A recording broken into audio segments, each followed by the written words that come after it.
সেলাই করব কিভাবে সেলাই করতেছি দেখেন। প্রথমে আপনারা আগে এদিকে সেলাইটা দিচ্ছি না, আমি এখানে আগে নিচের বর্ডারটা মারি দেবো। ঠিক আছে, নিজের বর্ডারটা সেলাই নেব। বর্ডারটা আগে সুন্দর করে যে চাকানিটা দিচ্ছি, আমি যে মার্কিংটা করছি ওই মার্কিং থেকে মার্কিং বরাবর সুন্দর করে একটু বর্ডারটা আমি ভেঙে নিলাম। ঠিক আছে, এই যে এখন আপনারা খুব সহজে বোঝার জন্য এই বর্ডারটা হবে 2.5 ইঞ্চি বর্ডার। তো এটা হচ্ছে যে প্যান কাটিং, যেটা নর্মাল প্যান কাটিং একটু আগে কাটিং করলাম, এটাই এখন সেলাই করব। আমি 2.5 ইঞ্চি করে, এই যে এখান থেকে 2.5 ইঞ্চি করে 3টা মার্কিং দিলাম। একটা হচ্ছে ওই সাইড, একটা হচ্ছে মাঝখানে, আর একটা হচ্ছে লাস্টে। এই 3টা মার্কিং করে নিলাম, ওইভাবে আবার ভেঙে নিলাম। এটাকে দুটোটা যখন একই মাপ দিলাম তাহলে মাপটা একুরেট হয়ে গেল, আর দুটোটা পা এক নিয়মে হয়ে গেল। ঠিক আছে, এখানে আর বড় ছোট হওয়ার কোনো অপশন নেই, দুটোটা এক লেভেল থাকবে, এক সমান থাকবে। এ নিলাম, এটাও সিলাই দিলাম।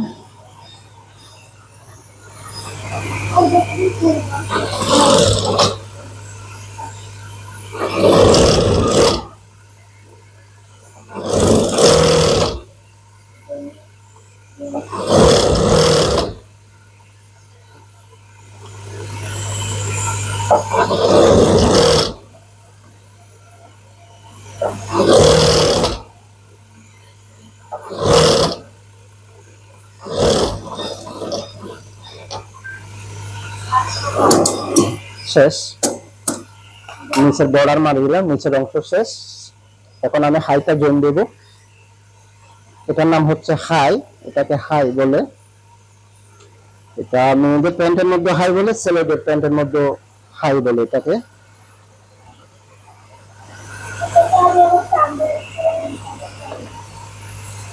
এখন আমি দুই পার্ট অ্যাডজাস্ট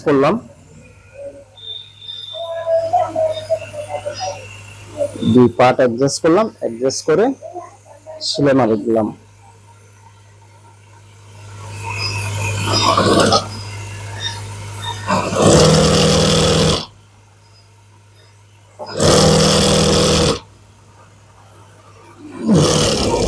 এখানে রাউন্ডটা যেভাবে রাউন্ড আছে সেভাবে রাউন্ডটা সেলাই দিতে হবে। ঠিক আছে, যেভাবে কাটিং রাউন্ড করে কাটিং করছি সেভাবে রাউন্ড করে সেলাই দিতে হবে। এখানে কাপড় দেখছেন আমি বেশি ধরে নাই, 1/2 ইঞ্চি কাপড়।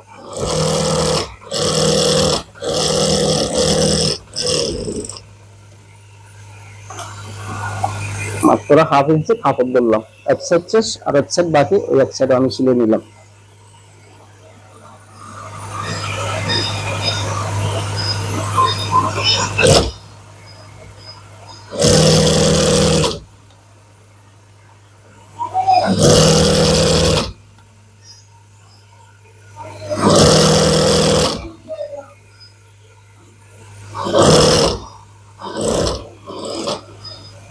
ডবল সেলাই দিলাম,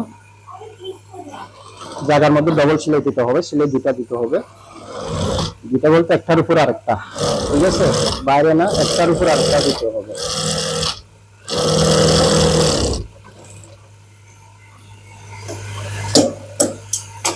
হাড় সেলাই শেষ। এখন আমি পার মুহুরিটা মেরে দেব। কাপড়গুলো যা আছে সবগুলো সুন্দর করে একটু চেপে নিলাম, কাটিং করে নিলাম। কাটিং করে নেওয়ার পর জিনিসটা ফিনিশিং হয়ে গেল। এখন আমি পায়ের মুহুরি মেরে দেব।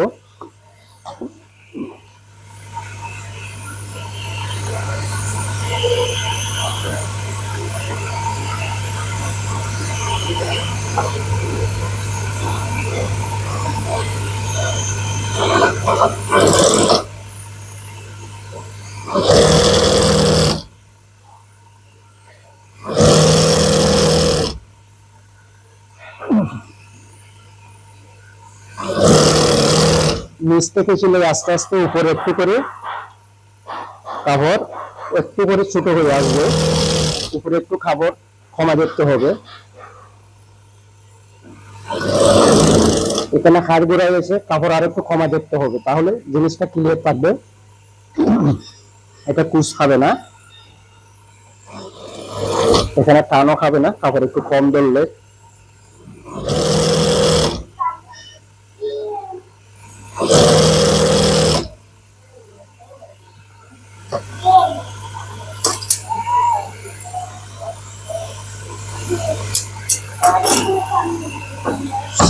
এখানে একটা মার্কিং করে নিলাম, ওই পা যতটুকু আছে ততটুকু করে এখানে একটা মার্কিং দিলাম, তাহলে দুটোটা এক মাপ হয়ে গেল, আর বেশ কম হলো না।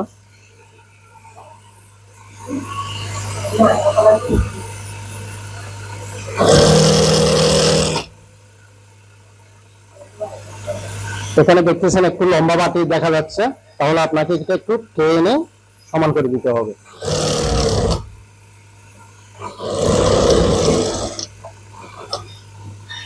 এক সেলাই শেষ, এখানে কিন্তু ডবল সেলাই দিতে হবে, এখানে কিন্তু ডবল সেলাই লাগবে।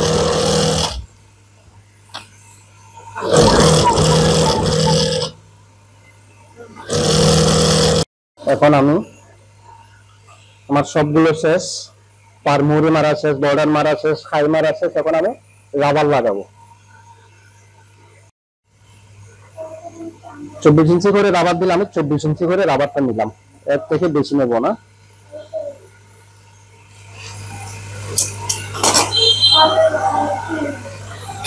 এখন এটাকে জয়েন দিয়ে দেবো 1/2 ইঞ্চি চড়াচড়ি। এটা হচ্ছে এই যে এখানে সোজা, এটা ঠিক আছে, এখানে 1/2 ইঞ্চি চড়াচড়ি হবে, রাবারটা 1/2 ইঞ্চি। এই 1/2 ইঞ্চি চড়াচড়ির মধ্যে আমি সেলাই করে দিলাম।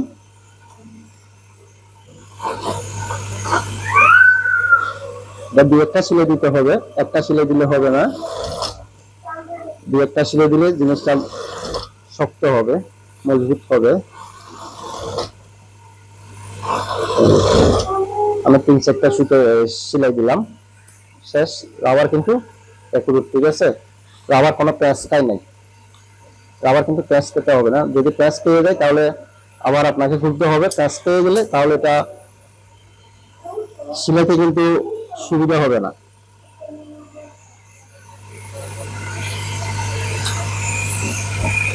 ও নিলাম, রাবারটা বসালাম, দেখেন কিভাবে বসালাম আমি। ওই মার্কিন বরাবর রাবারটা বসাইতেছি আমি, যে মার্কিন দিয়েছিলাম উপরে ওই মার্কিন বরাবর রাবারটা বসালাম। অত সিলেটা মারবো রাবারের উপর না, রাবার থেকে একটু দূরে করে সিলেটা মারবো, যেহেতু সিলেটা রাবারের মধ্যে না পড়ে, সিলেটা যদি রাবারে পড়ে তাহলে সমস্যা হবে। সমস্যা হবে কি, এটা খাবারের সাথে রাবারের সাথে অ্যাডজাস্ট করা যাবে না, এই জন্য সিলাইটা আমি রাবারের উপর মারছি না, এটা রাবারের বাইরে সিলাই।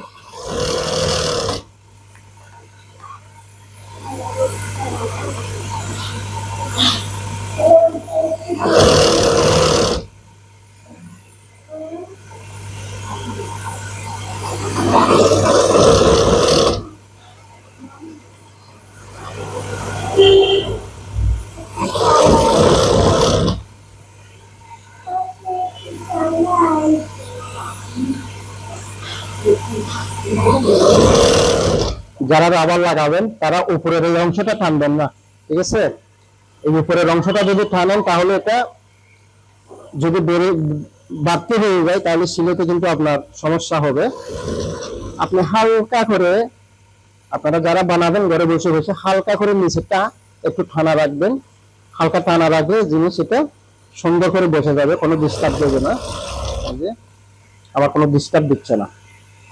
এই যে এখানে কাপড় বেশি, রাবার কম হয়ে গেছে, ঠিক আছে, এখন আমাকে কি করতে হবে, কাপড়গুলো এখানে সরাতে হবে, রাবারটা এখানে এনে টেনে টেনে এনে কাপড়গুলো এখানে সরাতে হবে। আর এখানে রাবারটা যদি ভিতরে প্যাঁচ না খায়, ভিতরে কিন্তু যদি প্যাঁচ খাই তাহলে কিন্তু তাও সমস্যা করবে, যাতে প্যাঁচ না খায়।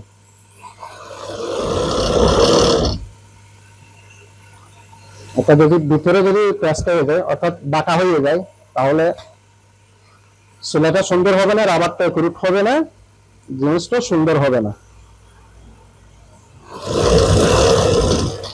আপনারা চাইলে চিকনও রাবার দিতে পারেন, আবার কেউ যদি চান তাহলে সৌরা রাবার এগুলো ইউজ করতে পারেন। চিকন রাবার আছে, চাইলে এগুলো ইউজ করতে পারবেন, সমস্যা নাই। এই যে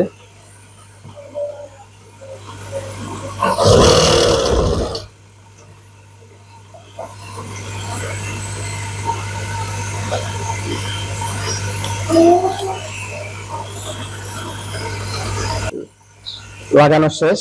এখন কাপড়টা আমি অ্যাডজাস্ট করে নেব, কোমরটা রাবার আর কাপড়ের সাথে রাবারের সাথে অ্যাডজাস্ট করে নেব। একটু অ্যাডজাস্ট করে কিভাবে নেব, এই কটনে আগে ভাবে টেনে টেনে একটু অ্যাডজাস্ট করলাম, পরে ধরে একটা একুট করে টান মারলাম। এই যে দেখেন রাবার আর কাপড় একুট হয়ে গেছে, ঠিক আছে।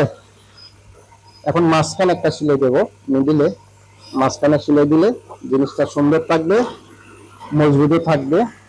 রাবার আর চলাফেরা করবে না, কাপড়ও আর চলাফেরা করবে না। এখানে মাঝখানে সেলাইটা মারতে গেলে আরেকটা সমস্যা হচ্ছে, এই যে কাপড় আর রাবার দুটোটা সেম আছে, ঠিক আছে। এখন রাবারটা আমি ভালো করে ধরলাম, কাপড় সহ ভালো করে চিপে ধরলাম, যাতে কাপড় আর রাবার আপডাউন না হয়, সেই জন্য চিপে ধরতে হবে। মানে চাপে ধরলে এটা সুন্দর করে বসে যাবে। এই যে দেখেন এখানে বসে গেছে। এখন আমি মাঝখানে সেলাইটা দেবো।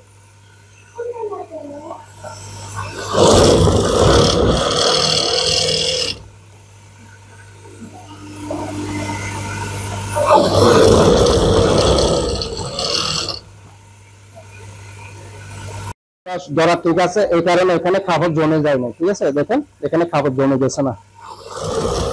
আপনারা যদি দেখতে না জানেন, এখানে সিলাইতে সিলাইতে কিন্তু কাপড় জমে যাবে। আমার কিন্তু কাপড় জমছে না, কেন জমছে না, আমি কাপড় আর রাবার দুটোটা অ্যাডজাস্ট করে টানতেছি।